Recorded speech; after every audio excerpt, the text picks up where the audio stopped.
fala dos meus amigos. É sempre um privilégio falar da palavra de Deus, porque tem uma responsabilidade. E aí eu fiquei pensando o que a gente pode trazer sobre filhos. Porque eu sou uma mãe muito recente também. E eu tenho pensado muito sobre a criação de filhos e sobre o nosso papel na vida deles. E aí eu queria refletir em 3 pontos importantes, mas que o primeiro deles é: o mundo ele tenta desconstruir um pouco a imagem de que ter filhos é bom. E a primeira coisa, pelo menos vocês são da mesma geração que eu acho que é parecido. A gente pensa bastante assim, ai, eu vou ter filho nesse mundo do jeito que tá, meu Deus do céu, tudo perdido, tudo tá casando agora, né? Será que é uma boa coisa, né? E a primeira coisa que Deus falou no meu coração é: Deus ele não muda, ele é imutável, ele é o mesmo Deus ontem, hoje e sempre. E Deus ele falou lá no Antigo Testamento que os filhos são herança do Senhor. E aí ele coloca os nossos filhos na nossa vida. Então, se vocês têm esse receio, já olha de então. Porque filho é bênção.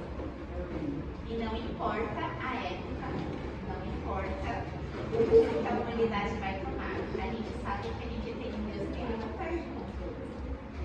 Tudo, não importa o mais louco que pareça, não sai das regras da mão dele. Então, essa é a primeira mensagem que eu queria deixar. Mariana, Mari, foi uma ótima escolha. Ela tinha que vir. Amém? Amém. E aí, refletindo nisso, tem uma passagem que eu queria brevemente, tem um versículo lá de Jeremias, que ele vai falar sobre isso. Que é Jeremias 1:5. Ele é um versículo muito forte também, porque ele diz: antes que eu te formasse no ventre materno, eu te conheci, e antes que saísse da madre, te consagrei e te constituí profeta às nações. Então a gente sabe que Jeremias também não teve uma vida fácil. E quando ele questionou Deus por tudo que ele estava passando, Deus falou: olha, antes de você estar lá no ventre da sua mãe, eu já te conhecia. Olha que profundo isso. Então, eu não sei ainda como vai ser amado. Eu não sei ainda a vida que ela vai ter. Isso para nós pais hoje, nesse mundo hoje, traz um conforto e uma alegria imensa. Hoje eu olho para meu filho e falo: meu Deus, porque antes de você estar lá no meu ventre, Deus já te conhecia. Eu não sei se vocês já baixaram aquele aplicativo de acompanhar a situação, né? E aí a gente vê, hoje a gente já tem isso, e aí o aplicativo fala pra gente: olha, essa semana tá crescendo os dedos, essa semana tá fazendo pulmão, é muito legal acompanhar. E aí eu vi a luz de Deus, eu falava: meu Deus, eu estou crescendo, meu filho. E olha, no mundo que tem mais de 6 milhões de pessoas, o DNA da Maria é louco. Ninguém é igual a ela. E Deus conhece como vocês nunca conheceram. E isso é uma maravilha. E aí, eu falei: bom, se Deus, ele já pensa e já conhece os nossos filhos antes de nós termos, e nós precisamos entregar os nossos filhos a ele, e aí tá tudo certo, olha que faz. Não, né? Qual que é o papel dos pais, então? O que Deus espera de nós quando ele nos dá esses desejos? E aí, me veio a história de Ana. E aí eu queria ler com vocês brevemente. Que está lá em Samuel, deixa eu ver se eu marquei certo. Se eu não marquei. Vai falar em 1 Samuel.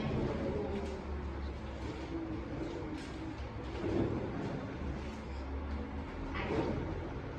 Eu não vou ler tudo porque é um pouco extenso, mas para quem não conhece, Ana era estéril e Ana queria muito filho. E aí ela chega um dia no templo e ela tá pedindo tanto por esse filho que o profeta acha que ela está embriagada de tão desesperada que era o choro dela. E aí o profeta vai falar com ela e o profeta fala: olha, vai em paz que Deus vai atender a sua petição. E ela creu naquilo. E ela foi para casa.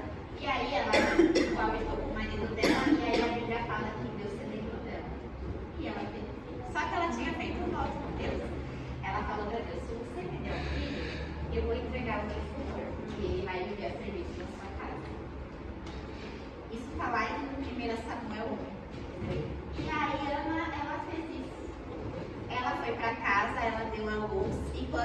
Aí o marido dela chamou ela no ano seguinte para ir lá comer para agradecer. Ela falou, não, esse ano eu não vou porque eu ainda tenho que eu vou desmamar ele, não vou desmamar ele, vou pegar ele vai ficar lá. E aí ela fez isso. Ela não voltou. Quando ela voltou pro templo de novo, ela deixou a filha dela lá. E aí eu aprendi 3 lições com o ano. Eu acho que é o papel dos pais na vida dos filhos. Primeiro, o que ela queria na vida dela, o que ela queria pro filho dela, ela primeiro entregou a Deus. Ela colocou a Deus em oração. E a segunda coisa é que, quando ela faz a promessa, falando que se Deus desse o filho, ela o devolveria, ela poderia não ter cumprido essa promessa. Porque, gente, não é fácil você deixar uma criança tão pequena. Eu fiquei imaginando, se fosse Ana, eu ia falar, meu Deus, que raiva de promessa que eu ia fazer. Na hora de entregar, eu não ia querer entregar o meu filho. Mas ela cumpriu e deixou o bebê dela lá, a serviço do tempo todo, e ela viu o filho dela uma vez por ano até que ele crescesse. E aí eu fiquei pensando nisso. Qual é o nosso papel na vida dos filhos? Se Deus, Ele faz tudo por nós, Ele não negou o próprio filho para morrer por nós na cruz. Agora também você ama. Eu vou entregar o meu filho para Deus, mas tá bom, se nada com Deus eu não preciso fazer nada? Não. Tem algumas coisas que Deus não faz por nós. E eu aprendi isso com ela. Deus não faz por nós aquilo que Ele nos capacita para fazer. Então Deus não faz a nossa parte. A nossa parte é nossa.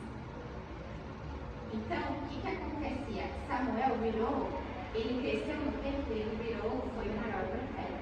Mas Ana precisou entregar ele lá. Tempo para ele ser profeta que ele estava destinado a ser. Eu quero que o meu filho seja um homem de oração. Mas Deus não vai aparecer para ele numa coluna de fogo e ensinar ele a orar. Eu preciso ensinar ele a orar. Eu quero que o meu filho seja um homem que medite na palavra de Deus, mas ele não vai fazer isso se eu não ensinar a ler a Bíblia. E se eu não fizer a minha parte, pode ser que por misericórdia lá na frente Deus intervenha. Mas o fato é que a gente pode, às vezes, livrar os nossos filhos de muito sofrimento, de muitas coisas, se a gente orientar os também. E o contrário também acontece, né? Ao contrário, acontece assim, mas eu também criei o meu filho certinho, fiz tudo o que Deus mandou fazer e depois ele desmandou. Mas aí a gente também aprende com Ana, porque quando Ana pede e Deus atende a oração dela, a Bíblia fala que ela vai para casa no descanso. Porque aí entra a parte da confiança. Se a gente faz o que é preciso fazer, a gente descansa em Deus. E quando eles crescerem, aí é eles. Aí, mas a nossa parte, neles pequenos, a gente precisa fazer. E hoje o mundo ele traz uma imagem muito distorcida da maternidade, da paternidade de quem não é bom. E também eles influenciam a gente muito a se preocupar com a vida material e profissional da vida terrena. O que não é errado. A gente sempre vai ter que ser provedores dos nossos filhos. Mas a gente precisa entender que como reino de Deus, a gente precisa investir na vida espiritual deles. Porque isso o mundo não vai fazer. Isso nenhum amiguinho dele vai fazer. A igreja vai fazer um pouco, mas é uma vez por semana. Eles não vão criar um hábito só. Então hoje eu acho que é muito mais importante do que ensiná-los, né? Tudo que eles precisam aprender, a alfabetização, melhores escolas, vai, isso é importante. Mas a gente precisa ser líderes espirituais na vida dos nossos filhos. E a gente precisa levá-los a Deus. E eu acho que essa é a melhor coisa que a gente pode fazer por eles.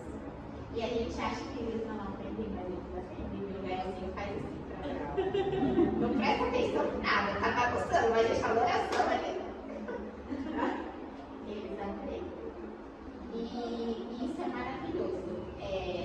A gente entender o nosso papel e entender o papel de Deus também, para a gente também não virar pais bitolados. Porque tem coisas que é a nossa responsabilidade, como eu falei, e tem coisas que é com eles. Então a nossa parte é ensinar, é proteger, é falar junto, é orar, é a Bíblia, é orientar. E depois confiar. A gente tem que confiar. Meu filho vai para a creche ano que vem, eu já estou aqui com o coração, estou tentando trabalhar em mim, mas não é fácil. Mas a gente precisa confiar, porque a gente não consegue controlar tudo.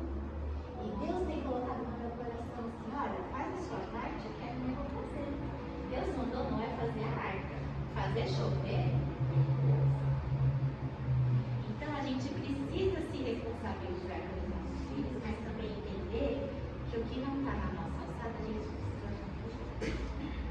Senão a gente dorme, a gente não tem frio, a gente perde sono, a gente fica preocupado. E a gente também deixa de viver e de aproveitar aquilo que Deus não sabe que filhos são presentes. E vocês vão ver, vão vir muitas noites sem dormir, mas também vai vir muita risada, vai vir muita aprendizada, vai vir muito bom, que fofinho. Isso não falta. Então, maravilha. E assim, sejam muito gratos, porque no meio de muitos casais, eu imagino isso, eu acho isso uma vez. Deus olhou lá no céu e falou: Mariana vai pra Paula. Vão precisar voz. Ai, qual que é o nome? Vai pra Cláudia e pro Joel. É nessa família que ela vai habitar. É nesse lar. É com essas pessoas que ela vai conviver. Então, o presente no céu é para uma família inteira. Olha que bênção. E é por isso que eu acredito muito que os filhos deles são realmente herança do Senhor. Porque a gente precisa gerar pessoas boas para essa sociedade também. Quando meus amigos muito modernos falam: eu não quero ter filhos não, que esse mundo tá muito perdido. Eu falo: gente, só quem é filho aqui como tinha que ter filho. Mas todo mundo. Oi, cara! Oi, então vai ficar feio. Né? Mas essa é a mensagem que eu queria deixar para vocês. E tem um último versículo que fala sobre os filhos, né? Que eu acho que está lá em Provérbios 16. Deixa eu ver o que eu marquei aqui. Provérbios 17:6. Ele fala assim: coroa dos velhos são os filhos, e a glória dos filhos são os pais. Então, a glória dos avós são os netos. A glória dos pais são os filhos, e a glória dos filhos são seu pai. Isso porque a família foi algo constituído por Deus. E como eu disse para vocês, Deus não mudou. Ele é imutável. Então, não importa o quanto o mundo diga que isso é brega, que isso é ultrapassado, que isso não vale mais. Deus não muda, então a palavra dele vale e se sobressai. E a família que decide seguir isso, ela é recompensada, porque Deus, eu aprendi uma coisa muito interessante e que me fez refletir. A Bíblia tem mais de 300 promessas, ela tem uma para cada dia.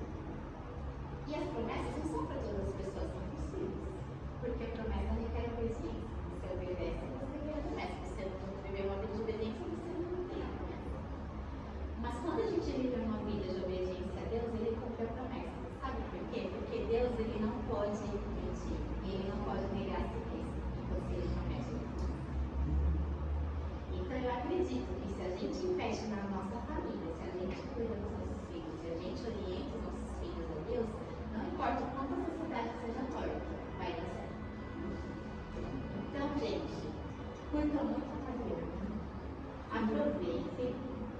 Na hora que não souber o que fazer, acalma, porque a gente descobre.